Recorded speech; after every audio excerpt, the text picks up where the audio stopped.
খাওয়া দাওয়া স্নান টান করে চলে গিয়েছিলাম আমরা দীঘার জগন্নাথ মন্দিরে।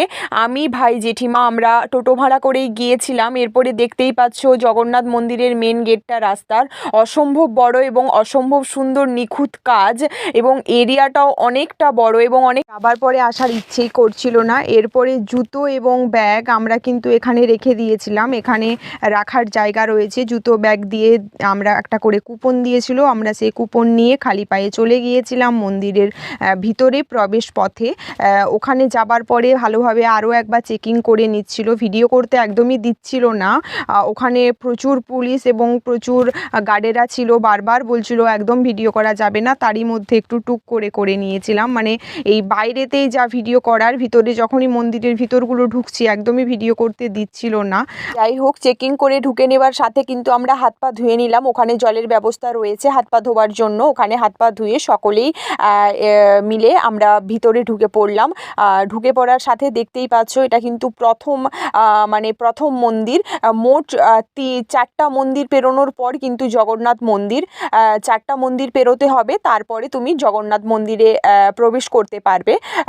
খুবই ভালো এবং খুবই নিখুঁত কাজ। হয়তো রাত্রে হলে লাইটের সিস্টেমগুলো আরও ভালো লাগতো, কিন্তু দিনের বেলাও কিন্তু খুব একটা খারাপ লাগছে না। এরপরে এক এক করে আমরা মন্দিরের ভিতরে ঢুকবো, তোমরা দেখতেই পাবে। এই প্রথম মন্দির ঢুকলাম, এরপরে দ্বিতীয় মন্দিরে ঢুকে পড়লাম। এটা হলো দ্বিতীয় মন্দির ছিল। এইভাবে আমরা কিন্তু এই যে যখন ভিতরে ঢুকছি আমাকে কিন্তু একদমই ভিডিও করতে দিচ্ছিল না, যা হোক করে করলাম। এরপরে এই হচ্ছে তৃতীয় মন্দির। এখানে কিন্তু বেশ পুকুরের মতো একটা দিঘি টাইপের রয়েছে যেখানে পদ্মফুল ফুটে।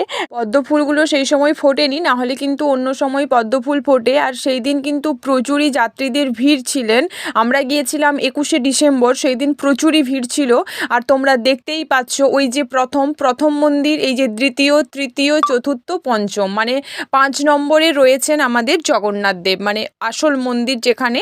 আর এগুলোর ভিতরের দিকে যেতে হয়, প্রচুর ভিড় ছিল সেই দিন। তাই আমরা কিছুক্ষণ কাটিয়ে মন্দিরে তারপরে কিন্তু বেরিয়ে পড়েছিলাম। এই আমরা বেরিয়ে পড়েছি ওখান থেকে। এরপরে কুপন দিয়ে আমরা ব্যাগ এবং জুতো নিয়ে নেব, এবং তার সাথে কিন্তু আমরা কপালের তিলকও আমরা 3 জনেই কেটে নিয়েছিলাম।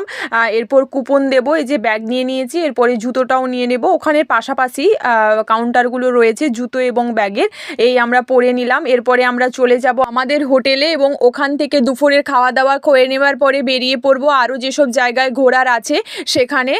আজকের মতো এটুকুই, দেখতে থাকো, পাশে থেকো, বাই।